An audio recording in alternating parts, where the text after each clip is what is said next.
मोदी को प्रशंसा करुछंती राहुल।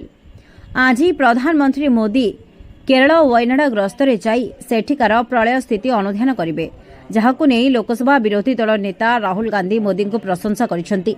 मोदी एभली निष्पत्ति नेई एक भल पदक्षेप नेइछंती बोली राहुल कहिसेंती। एनेई निज एक्स रे एक पोस्ट जारी करी मोदी को प्रशंसा करिसेंती राहुल। तेबे एक्स पोस्ट रे राहुल लिखिसेंती, धन्यवाद मोदी जी, जे कि वायनाडर दुख घटना पर सेठाकु ग्रस्त करने को निष्पत्ति नहीं यह प्रशंसनीय निष्पत्ति। मु निश्चिंत जे थरे प्रधानमंत्री सेठिकार निवासर स्थिति देखला परे से यहाकु जातीय विपर्यय बोली घोषणा करिवे बोली से आशा करछंती। तेबे कहि रखुछु, शनिवार अर्थात आज प्रधानमंत्री मोदी केरल वायनाडरे प्रकृति जो तांडव रचुछि ताहा स्थिति पर्यवेक्षण करथिले।